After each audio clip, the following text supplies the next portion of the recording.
안녕하세요. 이태영 목사입니다. 4월 첫째 주 금요일 4월 7일 녹화방송 시작하도록 하겠습니다. 4월 첫째 주인데 고난주간 지나가고 있고요. 오늘은 일반적으로 성금요일이라고 하는 예수님의 죽으심을 특별히 기념하는 날이기도 합니다. 제가 어제 쇼츠 영상을 하나 올렸는데 그걸 보신 분들은 알겠지만 성금요일이 예수님께서 돌아가신 날짜는 아닙니다. 그러니까 우리가 성금요일을 비롯한 각종 이제 기념일도 마찬가지지만 꼭 그 날짜가 맞아서 그런 것은 아니죠, 그죠? 성금요일이 예수님께서 돌아가신 날이다라고 이렇게 주장을 하다 보면 성경에 모순을 만들어 버리는 일이 생깁니다. 먼저 금요일을 예수님께서 돌아가신 날짜라고 생각하는 이유부터 말씀드리면요. 성경에 준비일이라고 되어 있거든요. 안식일 전에 예수님께서 전날 돌아가신 것처럼 이제 되어 있습니다. 그런데 거기서 준비일은 일반적인 안식일의 준비일이 아니라 좀 특별한 준비일이었던 것을 요한복음을 보면 나옵니다. 그 안식일에는 유대인에게는 큰 날이므로 이렇게 말씀하고 있고요. 그 큰 날이 언제입니까? 예수님께서 십자가를 지신 그 희생되신 날이 6월절이었다는 것은 예수님께서 마지막 하셨던 만찬도 6월절 만찬이었다는 것을 통해서 드러나는 것이고요. 그래서 이 준비일은 일반적인 토요일 안식일의 준비일이 아니라 1년에 한 번씩 돌아오는 유대인들에게 가장 큰 명절인 6월절의 준비일, 그때도 역시 안식일이기 때문에 안식일이라고 표현이 되어 있었던 것이고, 한 주간에 안식일이 두 번 있게 되는 거죠. 명절인 6월절인 안식일과 그리고 매주 돌아오는 안식일. 그래서 준비일은 6월절의 준비를 얘기하는 것이고, 안식 후 첫날 부활하셨다 할 때 그 안식 후 첫날은 매주일 돌아오는 그 안식 후 첫날을 말씀하는 것이기 때문에 예비일이라는 날짜 때문에 예수님께서 금요일에 돌아가셨다라는 주장이 성경하고 맞지 않다는 것을 이제 먼저 말씀드리고, 다만 우리가 성금요일이라고 그리스도인인 만큼 예수님의 어떤 고난과 죽으심에 대해서 한번은 좀 더 특별하게 생각해 볼 수 있는 날짜로 지내는 것은 의미가 있다. 모든 기념일이 그런 것이잖아요. 아울러서 제가 좀 말씀드리고 싶은 것은 무엇이냐면, 어떤 사람에게는 어떤 날이 특별하고 또 어떤 사람에게는 어떤 날이 특별하지 않고 그렇습니다. 심지어는 어떤 사람은 자기 생일조차도 별로 중요하게 생각하지 않는 사람도 있거든요. 그게 바로 접니다.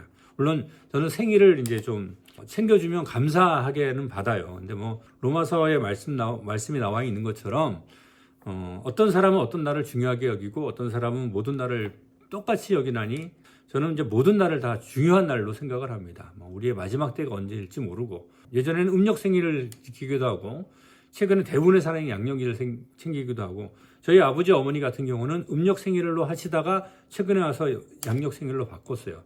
그 날이 정확하게 살 수 있는 그런 것들이 아니잖아요, 그죠? 그냥 기념일로 만들어 놓는 것인 만큼 우리가 기념일로 지내는 그런 의미가 있다는 것을 생각을 했으면 좋겠고, 이런 것을 어떤 교리적 논쟁으로 네 말이 맞니 내 말이 맞니 이런 것들로 좀 소모적인 논쟁은 되지 않았으면 하는 그런 생각은 합니다. 다만 성경은 틀림이 없어요. 성경은 틀림이 없고, 성경의 모든 말씀들은 우리가 상고를 해보면 다 앞뒤가 척척 맞아 들어가는 거지, 이거 성경이 틀렸네 라고 할 수 있는 것들은 우리가 잘 알지 못해서 그런 것이지, 연구해보면 성경에 있는 이야기들은 다 앞뒤가 잘 맞아 들어가고 진리의 말씀이 기록되어 있는 것이 성경에 기록된 말씀이다라는 것을, 그것만 중요하다는 거죠. 소모적인 논쟁은 별 필요 없는 것 같습니다. 그 논쟁이 좀 건설적인 논쟁이라면, 하나님의 말씀이 뭐가 진짜 맞는가라는 것을 이렇게 논쟁해 나가는 것이라면 오히려 그것은 좋겠지만, 그냥 네 말이 틀렸다는 것을 증명하기 위해서 금요일 날 돌아가셨느니 수요일 날 돌아가셨느니 부활절은 이스터가 아니니, 제가 주장하는 것들입니다. 그게 이스터는 원래 이교도 풍습이거든요. 그 얘기도 제가 다른 영상이나 또 제 글들에도 있으니까 찾아보시면 알 거예요. 6월절하고 유대인이 예수님께 돌아가신 6월절하고 이스터는 시기적으로는 비슷한데 같은 날짜가 아니에요. 오늘날 교회는 그 이스터를 이제 부활주일로 기념해서 지키고 있는 그런 상황이다라는 것은 이제 말씀을 드리는 거죠. 그렇다고 해서 이스터 날짜에 부활주일을 한다고 해서 우리 그 이스터의 주인인 이스터를 하는 봄의 여신을 축하하고 하는 그런 입장은 아니니까 성도들은 당연히 예수 그리스도의 부활을 기념하는 날로 지키지 않겠습니까? 부활주일이 이제 내일 모레인데 매 순간을 부활의 증인으로 또 예수님의 부활을 기념하면서 또 부활을 기대하면서 살아가야 할 것이지만 부활주일을 맞이해서 주님의 부활은 정말 확실한 것이었다라는 것을 무엇보다도 이렇게 마음속에 다시 한번 새기고 성도의 신앙이라는 것은 부활 신앙이거든요.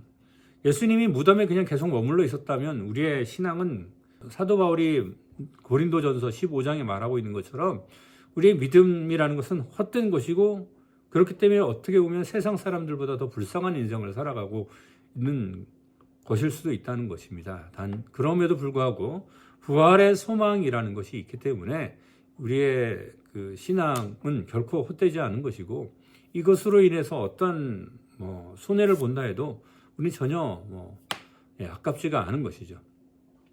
오늘 새벽 말씀이 마태복음에 예수님께서 이제 십자가상에 십자가를 지고 이제 마지막 순간을 맞이하는 그것을 묘사한 마태복음 말씀이 오늘 새벽 말씀이었는데 지나가는 사람들이 예수님을 조롱하잖아요. 다른 사람은 구원하였을 때 자기 스스로는 구원하지 못하였도다 막 이런 식으로. 근데 그 사람들이 보는 건 뭡니까? 거기 눈앞에 보이는 현실만 보는 겁니다. 근데 사람이 이 땅에서 살아가는 연수가 얼마나 돼요?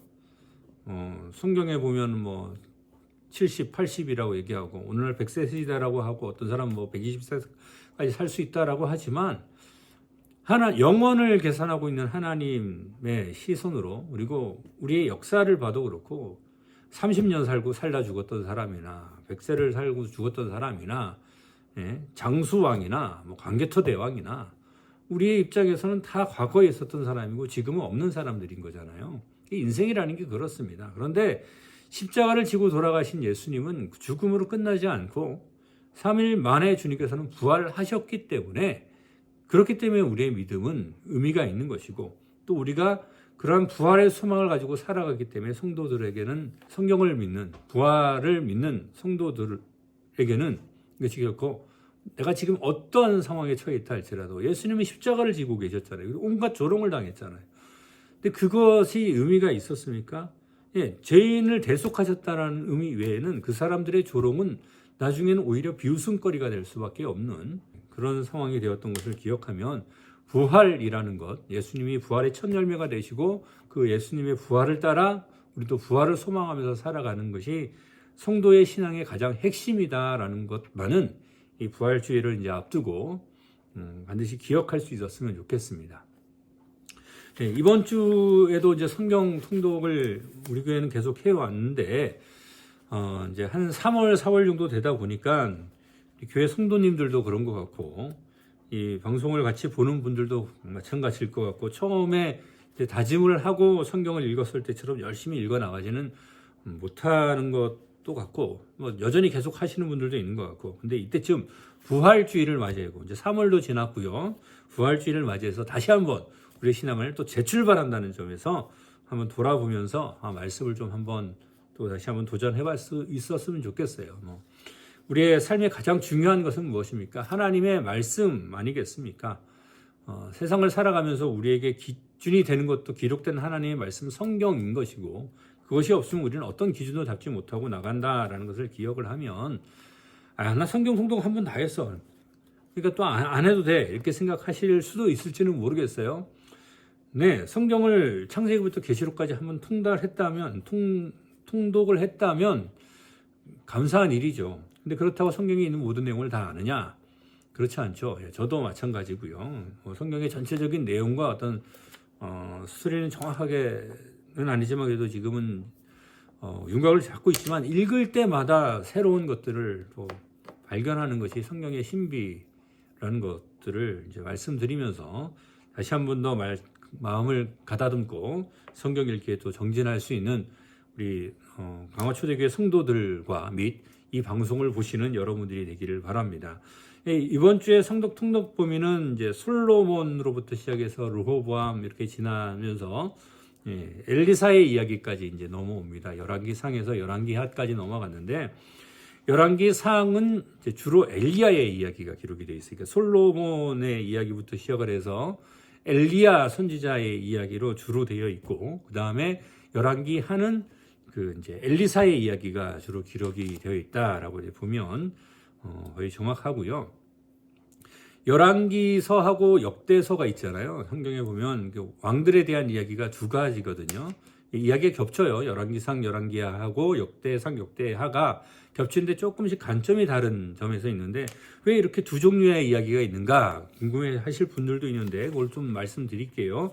열왕기서는 우리나라 조선왕조실록처럼 당대에 이렇게 써 내려갔던, 이미 있었던 성경이에요. 그러니까 포로로 잡혀가기 전에도 예레미야 선지자가 이제 마지막 선지자잖아요. 그 전에서부터 이미 기록이 되어 있던 역사서가 열왕기상, 열왕기하라면, 역대기상하는 예레미야 때에 남유다 왕국까지 망하고 이제 왕국이 없어진 다음에 바벨론으로 포로로 잡혀갔던 유대인들이 예루살렘에 돌아온 이후에 자신들의 왕국이 어땠었던가 하는 것을 이제 자기네 왕국이 망한 그런 망하게 된 과정들을 좀 정확하게 좀 되짚어 보면서 그렇게 기록한 성경이 이제 역대기상하입니다.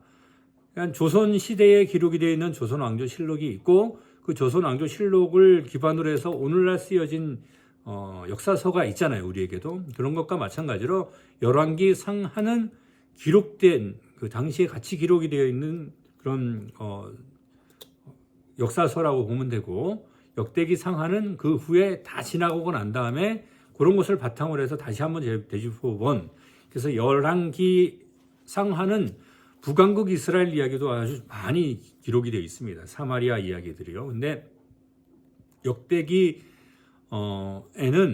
남왕국 위주의 기록이 되어 있어요. 왜냐하면 북이스라엘은 그냥 사라져 버린 것이고, 그 다윗 왕조의 정통성은 남왕국 유다에게 남겨져 있었던 것이기 때문에, 그래서 조금 역대기상하는 보면 열왕기상하보다는 남왕조에 대해서 약간 좀 더 우호적인 그런 입장이 이렇게 보이기는 합니다. 아무튼 열왕기상에서 열왕기하로 넘어가는 그런 과정이 이번 주에 이제 통독 그 범위였는데, 솔로몬 때문에 남왕국 북왕국이 망하게 되죠. 하나님께서 다윗에게 다윗의 왕국이 영원할 것이다라고 약속을 하셨고, 그리고 그를 특별히 사랑하셔서 이제 솔로몬이라는 이 아들을 통해서 그로 하여금 전무후무한 이제 그 왕이 되게 하셨잖아요, 하나님께서.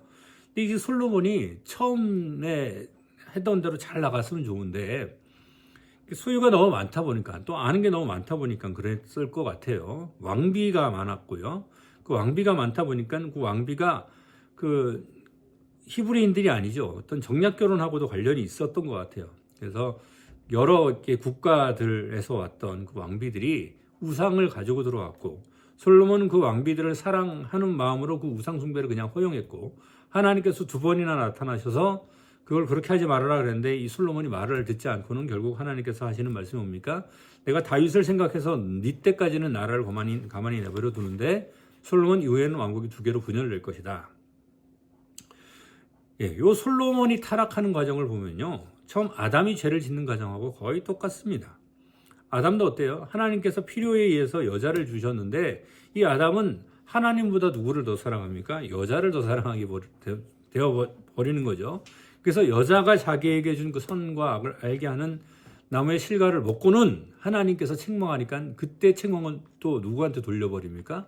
여자에게로 돌려보는데, 이러한 과정들은 오늘날 사람들도 똑같은 것 같아요. 하나님을 더 사랑해야 되는데 하나님보다 무언가를 더 사랑하는 것이 우리의 삶 속에 있고, 그것으로 인해서 하나님을 배반하고 하나님의 책망이 떨어지면 하나님께서 그걸 나한테 주셔가지고 그랬잖아요, 이렇게 되는데, 솔로몬도 똑같은 과정을 거친 거예요. 그렇게 하고 나중에 이제 전도서 쓸 때쯤은 다 돌이켜 보니까 이제 자기가 인생을 잘못 살았던 거죠. 그래서 헛되고 헛되니 모든 것이 헛되도다라고 하면서 전도서의 결말을 뭐라고 짓습니까? 모든 것이 아무런 의미가 없다 하늘 그날이 오기 전에 누구를 찾으라? 창조주 하나님을 찾으라라고 하면서 이제 전도서를 마무리 짓고, 결국은 솔로몬의 아들 르호보암 때의 나라가 북국 남국으로 나뉘어지게 됩니다. 여로보암이라는 솔로몬의 부하였던 그 신하였던 사람이 선지자가 여로보암에게 얘기하죠. 네가 왕국을 떼 나갈 것이다라는 식으로 이제 얘기하니까 여로보암은 이제 역적이 될 수가 있으니까 자기는 애굽으로 피신해 있다가 솔로몬 죽었다는 이야기가 들리고는 돌아와가지고 10개 지파를 모아서 르호보암에게 가서 솔로몬이 우리에게 노역을 주었던 것만큼 주지 않고 좀 편하게 좀 해주세요. 이렇게 이제 요구를 하는 겁니다. 여로보암은 아주 정치적으로 움직였던 거죠. 이제 그거를 르호보암이 허락할 리가 없다라는 것이 이미 계산 속에 있었던 것 같아요. 같아요라고 하는 것은 성경에 그 얘기가 기록되어 있지 않은 단순한 저의 추측이기 때문에 그렇습니다. 근데 아무튼 르호보암은 그러면 좀 기다려봐라라고 하고 이제 자신들의 이제 그 고문이 될 만한 사람들한테 나이 든 장로들한테도 물어보고 젊은 신하들한테도 물어보고 근데 젊은 신하들의 말을 쫓죠. 그래서 솔로몬보다 더하게 우리가 너희들을 다스리겠다. 그러니까 여로보암이 그래요, 싫어요. 그럼 우리는 따로 왕국 독립해 나가겠습니다. 그래서 여로보암은 자기 스스로 왕이 돼서 10개 지파를 북쪽 사마리아를 수도로 한 북왕국을 이제 세우게 되는 것이죠. 이 일도 하나님께서 사실은 이미 예견했었던 일들하고 겹칩니다. 사람들이 사무엘에게 와가지고 12지파 사람들이 다 장로들이 몰려와가지고 사무엘이 우리에게 왕을 주십시오. 그러니까 사무엘이 이제 하나님께 물어보고 그러면 왕을 줘라. 근데 단지 그러면 무슨 일이 생길지를 알려라. 그때 사무엘이 그때 알려줬던 게 뭡니까? 야, 왕이 생기면 니들이 힘들어져. 뭐가 힘들어지냐? 왕궁도 지어야 되고 지어야 되니까 너희들에게 재산도 뺏을 거고 그다음에 너희들의 노동력도 뺏어갈 것이야. 그 일이 어떻게 이루어진 겁니까? 야, 솔로몬 때하고 르호보암 때 계속 이어지는 거예요.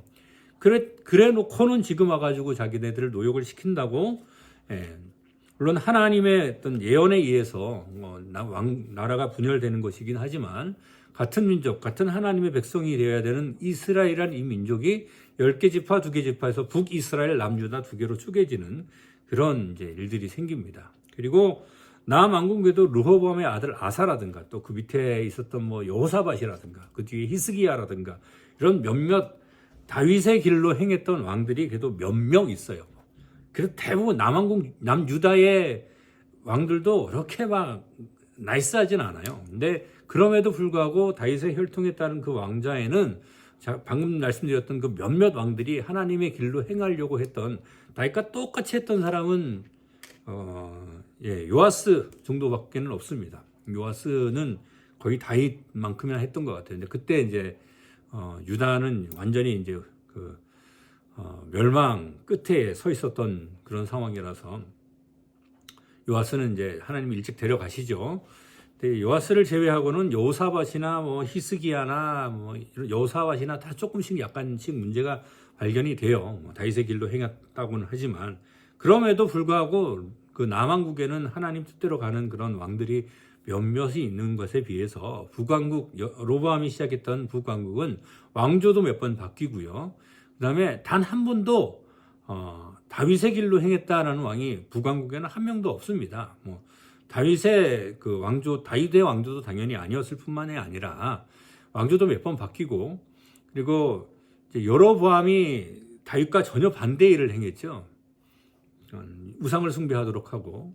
근데 그 북왕국의 여러 왕 중에서도 최악의 왕이 누구냐면 남왕국의 최악의 왕은 므낫세입니다. 므낫세, 그 요시아의 아버지였던 그리고 그러니까 할아버지였던 그 므낫세 그리고 그 히스기야의 아들이었던 므낫세가 남왕국에서는 최악의 왕인데 북왕국에서는 누구냐면 아합이었죠. 아합은 하나님의 성전을 짓기는커녕 예루살렘에 성전이 있으니까 지을 필요는 없죠.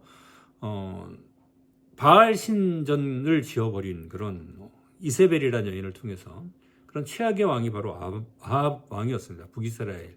모든 이스라엘이 하나님께로 등 돌리고 우상을 숭배하게 만들었던 임금 아합 왕. 그때는 이제 남왕국에는 여호사밧이라는 임금이 있었을 때죠.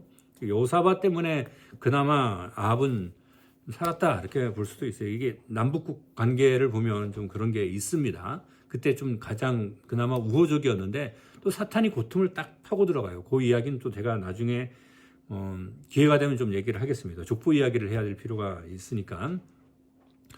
근데 어쨌든 뭐 남북국을 통틀어서 최악의 왕이다 그러면 의심의 여지 없이 누구나 다 아합이라고 그럴 겁니다. 근데 참 교묘한 게 아합의 최악의 시대를 맞이했을 때의 최고의 선지자인 누가 등장합니까? 엘리야가 등장하게 되는 겁니다. 지난주 이제 신박한 예배, 우리 교회 그 청년들 함께 드리는 예배 시간에, 지난주 예배 시간에 이제 이야기를 했어요. 최악의 시대에 최고의 선지자가 등장했다. 이거는 어느 시대나 마찬가지였다. 사사 시대의 거의 마지막 최악의 세대에 하나님의 최고의 사사였던 누가 일어섭니까? 사무엘이 일어서게 되잖아요. 그것처럼 최악의 왕이었던 아합이 통치하던 시대의 최고의 선지자였던 엘리야가 일어서게 되고요. 예. 그리고 이제 유다가 망할 때는 예레미야라는 선지자가 일어서고요. 이런 것하고 마찬가지죠. 그리고 그런 것들인데, 이 시대가 이러한 시대라고 해도 과언은 아니에요. 오늘날 교회가 세워져 있고 또 여전히 살아있는 교회와 신앙들은 여전히 있다고 믿지만, 그럼에도 불구하고 교회 그리고 우리의 신앙을 더럽힐 수 있는 그런 얼마나 많은 것들이 지금 주변에 이렇게 널려 있습니까? 이런 모든 시스템들나 마찬가지예요. 컴퓨터 자체가 악은 아니지만 컴퓨터를 통해서 얼마나 많은 죄악을 저지를 수가 있는 시대입니까? 물질 문명이 참 많이 발달되어 있어요. 그런 것으로 좋은 일도 많이 할 수 있지만 그 물질 문명을 가지고 얼마나 나쁜 짓도 많이 합니까?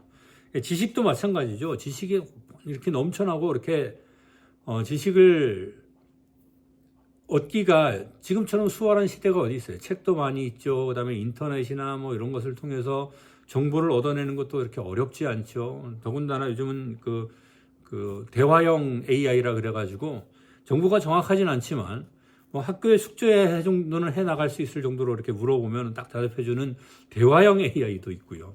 언어 공부하는 데는 아주 끝내주더라고요. 영어나 독일어나 이런 거는 그 외국어 선생님들도 인정을 하더라고요. 원어민보다 낫다. 예. 문법적으로는 완벽하게 구사를 할 테니까. 근데 한국말은 좀 예, 좀 그래요. 제가 볼 때는 한국말은 잘 모를 때도 있고 좀 이렇게 멍청할 때가 있는데, 어쨌든 영어권에서 만들어진 그 AI인 만큼 그렇게 좋은데, 그것도 나쁘게 이용하면 엄청나게 나쁘게 이용할 수 있는 그런 시대를 우리가 지금 살아가고 있습니다. 그런 시대에서 우리는 어떻게 하느냐에 따라서 최악의 세대에 속할 수 있느냐, 아니면 최고의 하나님께서 원하시는 사람으로 세워질 수 있느냐, 그 중간 정도에 우리는 살아가고 있다. 그래서 확실한 것이죠. 어둠이 짙어지면 짙어질수록 뭐는 더 빛나게 되어 있습니까? 빛은 더 활짝 빛나게 되어 있습니다. 날이 갈수록 어두워져 가고 매스컴을 보거나 뭘 봐도 세상이 왜 이 모양이야 라고 할 이런 세대에 우리가 하나님의 말씀으로 온전히 무장하고 잘 세워져 있는다면 오히려 하나님의 일꾼으로 크게 세워져 있겠죠. 그래서 말씀드리는 것이 공부하자라는 겁니다. 공부하자. 제가 매주 방송을 하고 또 쇼츠를 올리고 그다음에 설교 방송을 내보내고 하는 것도 그런 같은 선상에 있는 거예요. 저도 이렇게 방송을 내보내려고 하면 사실 그렇지 않아요. 책 잡힐 수가 있고 저건 저 인간 저런 얘기는 잘못했는데 이렇게 할 수도 있음에도 불구하고 이렇게 하는 거는, 저도 이렇게 하기 위해서 스스로도 많은 시간을 할애해서 또 공부를 더 해야 되고 그렇게 돼야 되는 것이고, 그럴 수 있을 만큼의 충분한 여건들과 정보들이 우리에게 주어져 있는 겁니다. 옛날에 책 하나 사기가 어렵던 그런 시대에는 교회 나가서 목사님 말씀 듣는 게 전부였고, 성경책이 어쩌다 하나 주어지면 그거 찢어질 때까지 헤어진 성경책 이야기가 나오잖아요. 그죠? 지금은 비록 헤어졌으나, 그래서 헤어지다가 이렇게 헤어지는 것이 아니고 서로 떨어지는 것이 아니고 성경을 하도 읽어가지고 헤어지잖아요. 그러던 시대에는 정보가 많지 않으니까 그냥 그렇다고 칩시다. 잘 모르고 지나가고 그럴 수 있다고 쳐요. 성탄절에 대해서도 진짜 예수님 태어난 날짜인가 보다, 부활절도 진짜 예수님 부활하신 날짜인가 보다, 그냥 그렇게 지나갈 수 있다고 봅니다. 근데 현대에는 그렇지 않잖아요. 모든 정보가 다 있고 뭐가 더 정확한 정보인지에 대해서 비교할 수 있을 만한 것들도 내가 얼만큼 노력하느냐에 따라 다르거든요. 저도 이제 대학원 시절에 조교를 잠깐 해봐서 그 학생들이 이제 리포트를 내는 걸 이렇게 채점을 했던 적이 있어요. 이제 교수님 조교를 하면서 제가 이제 대학생이면서 리포트를 낼 때는 잘 몰랐는데 내가 그 리포트를 이제 전공하는 입장이 돼 보니까 알겠더라고요. 이게 어디서 뺏겨온 건지 아니면 제대로 공부한 건지 알겠더라고요. 근데 하나님을 이제 리포트 작성해서 내는 것뿐만 아니라 우리가 하나님을 아는 문제도 진리를 아는 문제도 마찬가지인 것 같아요. 제가 설교할 때도 간혹 얘기하고 자주 인용하는 얘기지만 사도 바울이 베레아 사람들에게 이제 말씀을 강론했을 때에 그 베레아 사람들이 정말 적극적으로 받아들였어요. 하나님 그 말씀을 정말 기쁨으로 받아들이고 나서 거기서 끝나는 것이 아니라 진짜 그런가 하면서 성경을 상고했다라고 되어 있잖아요. 사도 바울이 증거한 말씀인데도 불구하고 그것을 기쁨으로 받아들인 다음에 어떻게 했다고요? 진짜 그러한가 성경을 상고했다. 그것이 그리스도인들에게 남겨진 태도인 것 같습니다. 얼마나 많은 정보들이 있습니까? TV를 틀면, 라디오를 틀면, 유튜브를 틀면, 이 목사님, 저 목사님, 저 강연자, 심지어 요즘은 가수 중에 누군가도 하나님의 말씀을 강연하는 사람도 있을 정도인데, 근데 그런 말씀을 듣고 그것이 하나님의 말씀이다 그냥 일방적으로 받아들이면 끝나는 게 아니고 진짜 하나님의 말씀이 그러한가라고 성경을 상고하는 사람이 되어야 되겠죠. 최악의 시대에 최고의 선지자가 일어섰습니다. 아합이라는 시대에 엘리야가 일어섰습니다. 지금의 온갖 정보의 홍수 속에서 흙탕물처럼 흘러가는 그 정보 속에서 우리가 최고의 하나님의 일꾼들로 세워질 수 있다는 것을 말씀드리는 거예요. 잘 거르고 잘 받아들이고 정제를 잘 하면 오히려 그 혼탁함 속에서의 정말 옥석처럼 빛나는 그런 사람들이 될 수 있을 터인데, 그래서 이 방송을 접하고 또 보고 듣는 모든 그 성도님들은 저도 그렇게 해야 되겠지만 하나님의 말씀을 듣고 또 성경을 상고하고 비교 연구도 해보고 해서 하나님께서 정말 귀하게 쓰는, 사람들에게 인정받는 거 중요하지 않다 여러 번 말씀드리죠. 하나님께 인정받을 수 있는 그런 이 시대에 엘리야와 같은 그런 선지자, 엘리야와 같은 선지자처럼 그렇게 세워질 수 있는 그런 사람들이 되기를 한번 바라면서 오늘 방송은 여기까지만 하도록 하겠습니다. 그러면 다음 주에 또 뵙겠습니다. 안녕히 계십시오.